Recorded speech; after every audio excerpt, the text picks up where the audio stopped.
This is the third day of your Christmas, the Wheel of Christmas, we'll call it.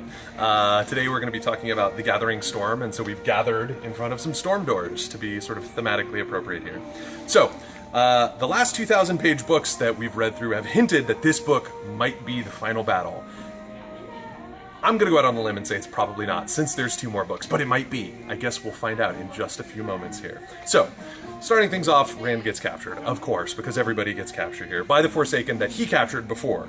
So then Rand gets put on one of the leashes that mean he has to be magically obedient to people. He still manages to accomplish nothing throughout this book, and fails to kill his lover, Min Farshaw, who, comes and tries to free him, and there's a whole thing.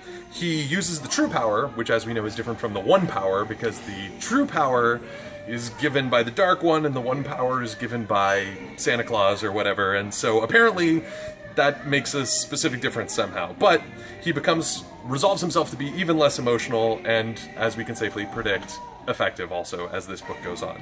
So, Rand tries a whole bunch of stuff as he's captive here. All of it fails, except he kills one guy so immediately badly that that guy is removed from time altogether.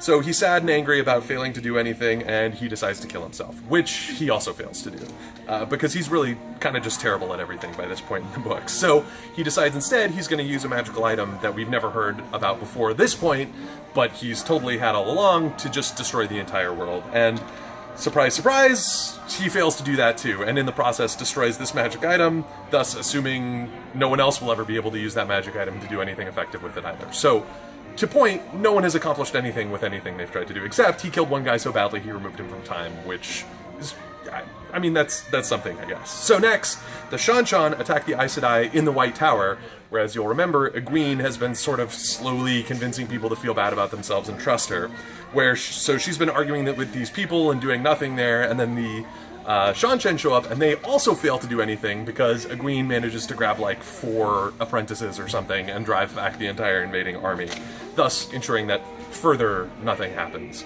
Then at this point, the Aes Sedai decide that, well, Egwene, you accomplished a little bit of something, and no one else in this book has accomplished anything that they've set off to do, so you are going to be the new Amyrlin seat, and it's revealed that nope, this was not the final battle.